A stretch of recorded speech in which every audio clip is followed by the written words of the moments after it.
Welcome to The Making of a Nation, American History in VOA Special English.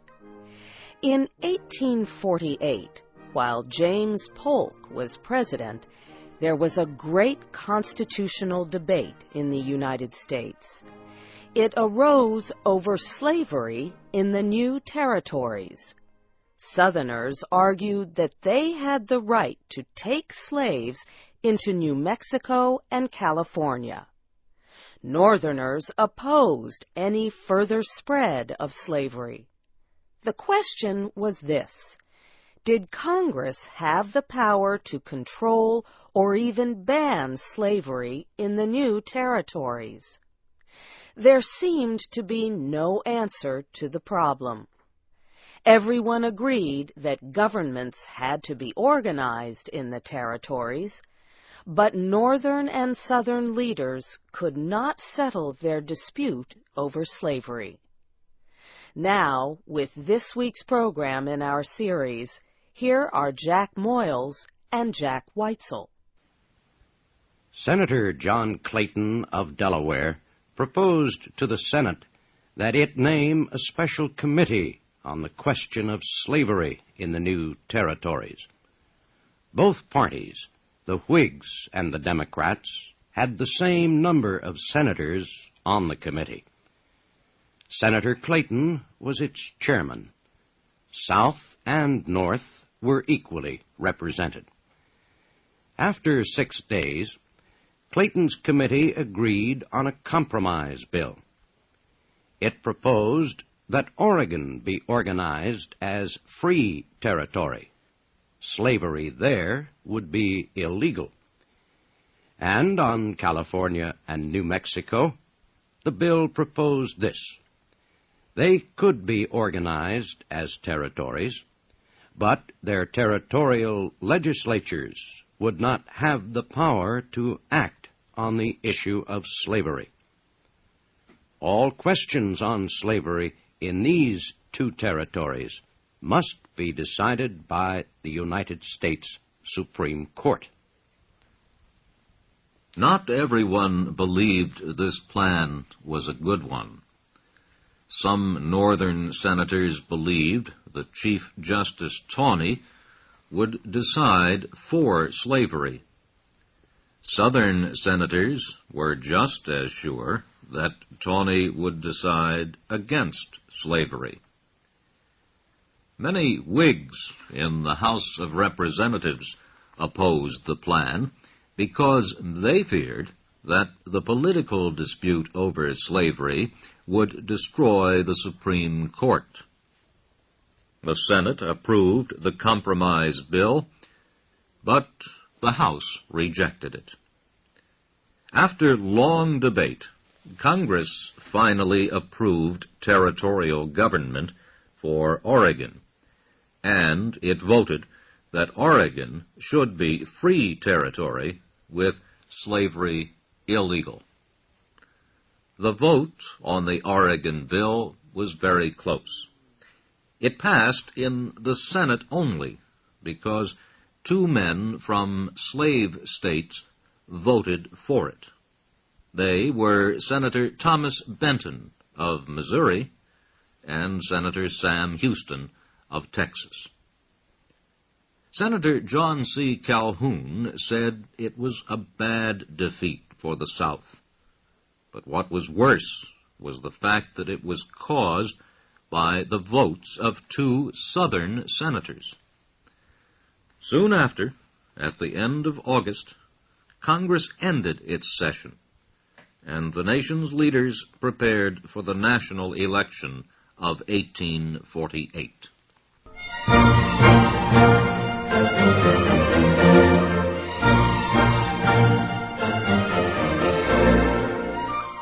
The country moved quickly into the presidential campaign. President Polk was old, tired, and in poor health. He had decided not to try for a second term. Polk felt he had done his duty. During the first days of his administration, he listed the things he planned to do as president. First, he wanted to reduce the tax on imports. Second, he wished to establish the independent treasury which the Whigs had voted out. Third, he hoped to settle the Oregon border dispute with Britain. And fourth, he wanted to get California for the United States. Less than 4 years later, he had succeeded with each item on his list. The United States and Britain agreed on a compromise in the Oregon dispute. In 1846, he was able to establish the independent treasury again, where the government could keep its own funds. No longer would government funds be kept in private banks. That same year, Polk was able to get Congress to approve a bill that greatly reduced the taxes on imports. And the peace treaty with Mexico gave the United States not only California, but also New Mexico. So, Polk believed he had served his country well. Polk, however, had not served his party well. He was not a good politician. He failed to unite the disputing groups of the Democratic Party. What was worse, he let them move even farther apart. There seemed to be no strong Democratic candidate who could unite the party. At one extreme were the supporters of former President Van Buren, New York Democrats opposed to slavery. They were called barn burners. They got this name from their political opponents, who charged that they were willing to burn down the barn to get rid of pro-slavery rats. At the party's other extreme were the Democrats of the South, led by John C. Calhoun of South Carolina. In every state, the Democrats were divided between those who supported the administration and those opposed to it. The Democrats met in Baltimore in May 1848 to choose their presidential candidate. Several men were proposed as possibilities. Polk's Treasury Secretary, Robert Walker of Mississippi, John Dix of New York, and Senator Lewis Cass of Michigan. On the fourth vote, the convention chose Cass as the party's presidential candidate. Cass was 66 years old. He was a middle-of-the-road Democrat. He was a Northerner who did not oppose slavery. On the question of slavery in the new territories, Cass believed that the people of the territory should make the decision. The barn-burner Democrats of New York refused to accept Cass as their candidate. They walked out of the Baltimore Convention.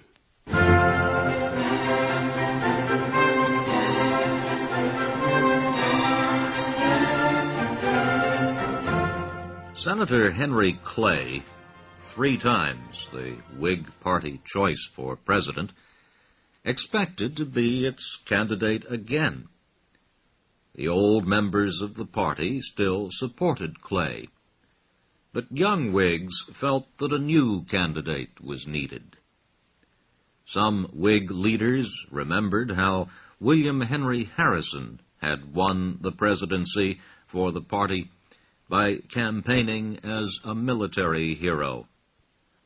The country had a new military hero now, Old Zack, General Zachary Taylor. General Taylor and his men never lost a battle in the Mexican War. Several times he defeated Mexican forces much larger than his. After the general's first victory, New York political leader Thurlow Weed happened to meet Taylor's brother on a Hudson River steamboat. That meeting had a most important effect on future events. Weed asked Joseph Taylor if his brother was a political man. Joseph answered that old Zack was not. He said his brother belonged to no party, that often he did not even vote. He said Zack supported Henry Clay and did not like Andrew Jackson. Joseph said his brother felt strongly that American products should be protected against competition from foreign imports. He felt so strongly about it, Joseph said, that he refused to wear any imported clothing. Weed made a quick decision. Your brother, he said, will be our next president. That is preposterous. My brother knows nothing about government or civil affairs. When I tell you, said Joseph Taylor, that he is not as fit to be president as I am, you will see how foolish this idea is. Weed, however, did not think his proposal was foolish. He began to build support for General Taylor among Whig politicians. When old Zack first heard of efforts to make him president, he agreed with his brother. The idea was foolish. I would not accept such high office, he said, even if it were offered. This statement he made in June 1846. A month later, he was saying he was not a candidate for president and never would be. He said he felt it was wrong to make a military man president. But a few months later, Taylor changed his mind. He told his son-in-law in December, I will not say I would not serve if the good people were to be so unwise as to elect me. By July of 1847, old Zack had made up his mind. He told a friend, I am satisfied that if the election were held now, nothing could prevent me from becoming president. Senator Clay did not think Taylor had the ability to be president, but Clay knew well how the voters loved a military hero. Senator Clay was 70 years old. He knew this would be his last chance to become president.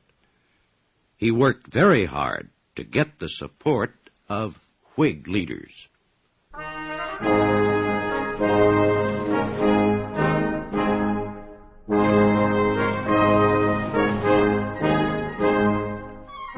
The Whig Party held its convention in Philadelphia in June of 1848. 4 names were put before the convention: General Zachary Taylor, Henry Clay, General Winfield Scott, and Daniel Webster.